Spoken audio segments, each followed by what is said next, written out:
Halo, hai, apa kabar? Semoga dalam keadaan sehat ya. Baiklah, bertemu kembali dengan saya Rismo Litogatorop. Kita akan melanjutkan materi kita yang baru tentang biografi. Tahukah kamu tokoh-tokoh yang terpampang pada foto di atas? Ya, benar. Mereka adalah tokoh-tokoh besar di Indonesia yang karyanya diterima dunia. Kamu juga bisa menjadi orang sukses seperti mereka. Salah satu caranya adalah mempelajari riwayat hidup tokoh-tokoh hebat tersebut, kemudian meneladani karakteristik unggul mereka. Oke, sebelum kita pelajari lebih dalam tentang biografi, ada baiknya kita perhatikan cuplikan video biografi berikut ini. Perhatikan baik-baik ya. B.J. Habibie lahir pada tanggal 25 Juni 1936 di Parepare, Sulawesi Selatan. Ayah Habibie adalah seorang ahli pertanian dan ibunya adalah seorang dokter spesialis mata. Habibie kecil adalah pribadi yang lebih suka menyendiri. Hobinya adalah membaca buku. Walaupun begitu, ia juga termasuk anak yang sangat aktif bertanya, karena Habibie memiliki rasa ingin tahu yang sangat tinggi. Untuk kalian yang belum tahu, sewaktu kecil panggilan akrabnya di antara keluarga dan temannya bukanlah Habibie, melainkan Rudy. Habibie pertama kali bertemu dengan Ainun kecil pada saat bermain kelereng dengan kakaknya. Ayah Habibie meninggal pada saat Habibie berusia 14 tahun. Habibie bersekolah di SMA yang sama dengan Ainun. Karena keduanya sama-sama murid yang pintar, guru SMA-nya juga teman-temannya menjodoh-jodohkan mereka.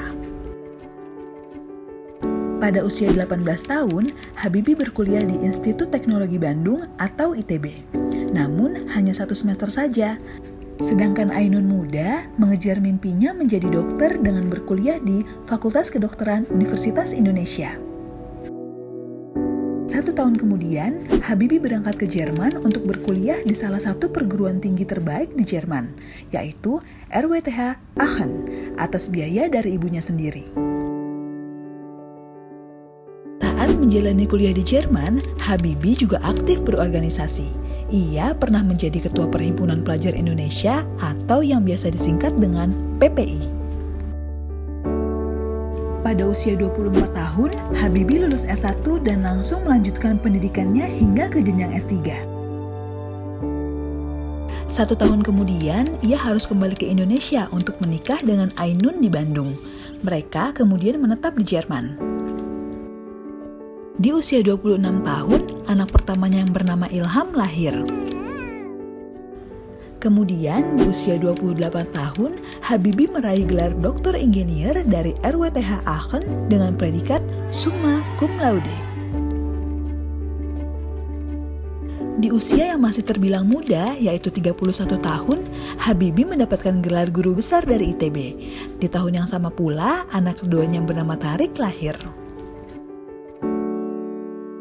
Setelah lulus, B.J. Habibie bekerja di perusahaan penerbangan yang berpusat di Hamburg, Jerman, yaitu Messerschmitt Bölkow Blohm atau MBB, sebagai kepala penelitian dan pengembangan pada analisis struktur pesawat terbang dan kepala divisi metode dan teknologi pada industri pesawat terbang komersial dan militer dari tahun 1965 hingga 1973. Atas kinerjanya yang luar biasa, ia pun dipercaya menjadi Direktur Teknologi di MBB selama 5 tahun, sekaligus penasihat senior bidang teknologi untuk Dewan Direktur MBB.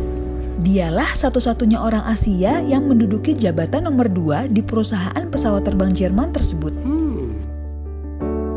B.J. Habibie dikenal sebagai seorang inovator jenius dari Indonesia yang memiliki sumbangsi besar pada teknologi pesawat terbang dunia. Salah satu kontribusi terbesarnya adalah pada teori perambatan keretakan atau crack propagation. Teori ini digunakan untuk memprediksi titik mula retakan pada sayap pesawat terbang. Pada teori ini, B.J. Habibie berhasil melakukan perumusan yang sangat mendetail. sehingga perhitungannya dapat presisi sampai ke tingkat atom. Ini adalah penemuan yang sangat besar di dunia penerbangan, sehingga ia mendapatkan julukan Mr. Crack karena penemuan metode, teorema, dan faktor Habibie tersebut. Pada usia 37 tahun atau pada tahun 1973, Habibie harus pulang ke Indonesia atas mandat dari Presiden Soeharto. Selang 1 tahun kemudian, ia menjadi penasihat di Rut Pertamina.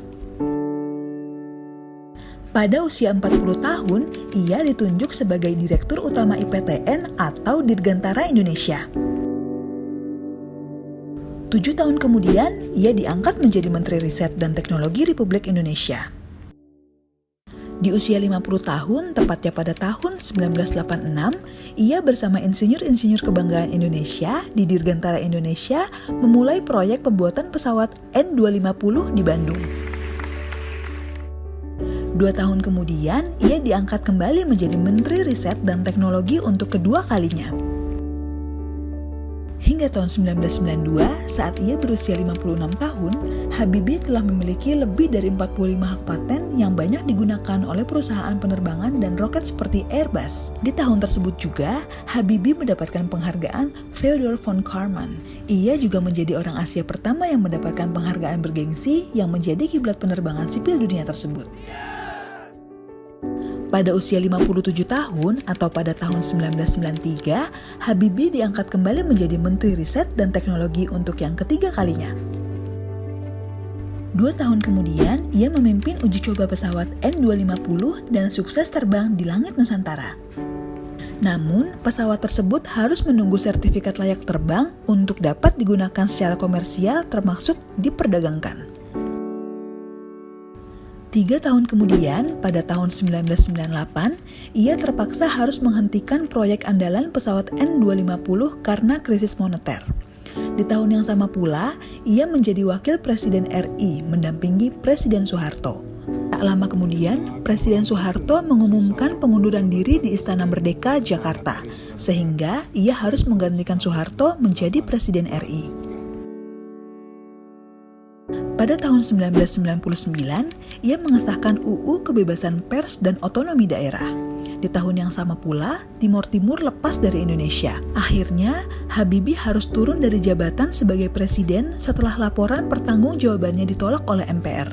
B.J. Habibie menjadi Presiden Republik Indonesia dengan masa jabatan terpendek, yaitu 1 tahun 4 bulan. Pada tahun 2010, Ainun meninggal setelah berjuang melawan kanker ovarium stadium 4. Habibie sempat menderita psikosomatik malignan, yaitu suatu kondisi gangguan psikologi yang disebabkan oleh rasa sakit kehilangan orang terkasih.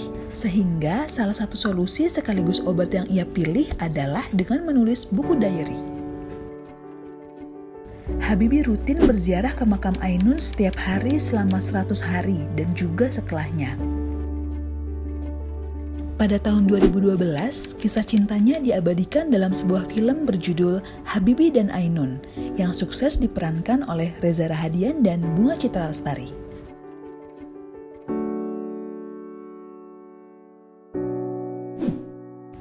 B.J. Habibie meninggal di usia 83 tahun, tepatnya tanggal 11 September 2019 di Jakarta.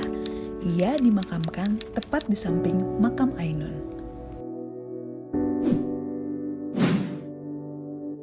B.J. Habibie mengajarkan kita bahwa keberhasilan bukanlah milik orang yang pintar, tapi milik mereka yang senantiasa berusaha.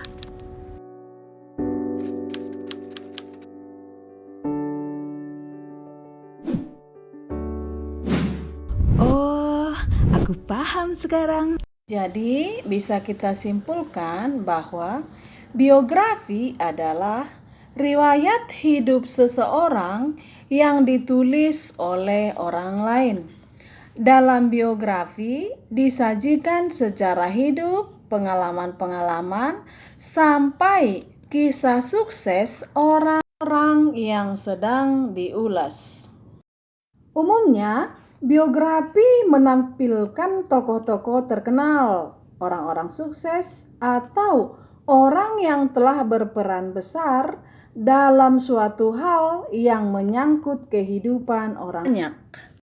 Membaca sebuah biografi akan memperkaya wawasan dan sebagai teladan agar dapat menjalani hidup dengan baik dan mengisi hidup dengan karya yang bermanfaat. Tentunya hal itu tidak hanya bermanfaat bagi diri sendiri tetapi juga untuk orang lain. Tadi pembahasan kita tentang biografi, sampai bertemu dengan materi berikutnya. Tetap semangat dan salam sehat.